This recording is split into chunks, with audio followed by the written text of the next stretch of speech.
Madam কে? আমি? তো তুই ছাড়া ম্যাডাম গণের মতন আর কেডা আছেন? এই খয়রাতি, তুই এখানে কি করস? সুরজ ভাই, আপনার দেরি হইতেছিল দেখা আমি চিন্তা করলাম যে আপনারা আইসে নিয়ে যাই, কিন্তু এখানে এসে তো মনে হইতেছে ঘটনা অন্য কিছু ঘটতেছে।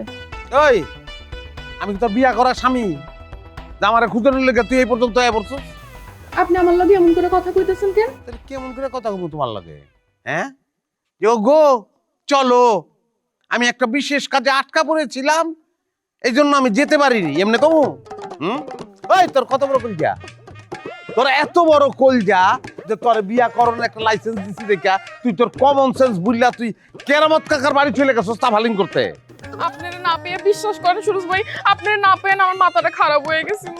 এলিগে তুই সিরিয়াস অপহরণকারী ভাববি?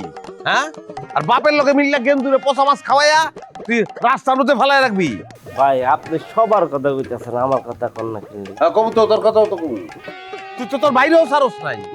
হ্যাঁ, ওরে তুই বোমা মাছ বানাস। ওই তোর কি দিলের অহম নাই? হ্যাঁ, তুই তো পোল্ট্রি মাছ রে, তোর চোখ তো কাঠের চশমা, বাঘে পাইলে তো তুই আমারও ছাড়বি না।